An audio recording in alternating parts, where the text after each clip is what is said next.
হাই everyone, আমি আজি আহিছোঁ অলপ ঘূৰিবৰ কাৰণে।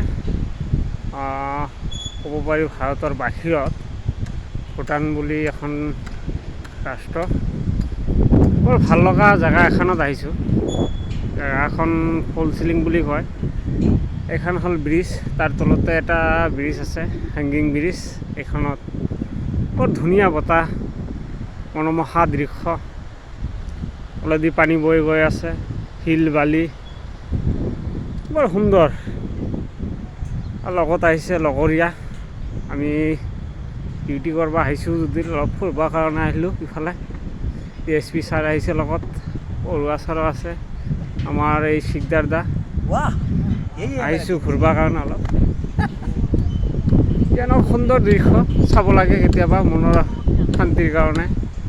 বৰ বিউটি, নেচাৰেল বিউটি, পিচ, বতাহ বৰ ধুনীয়া। দেখিলে কিবা এটা মনটা ভাল লগা যায়।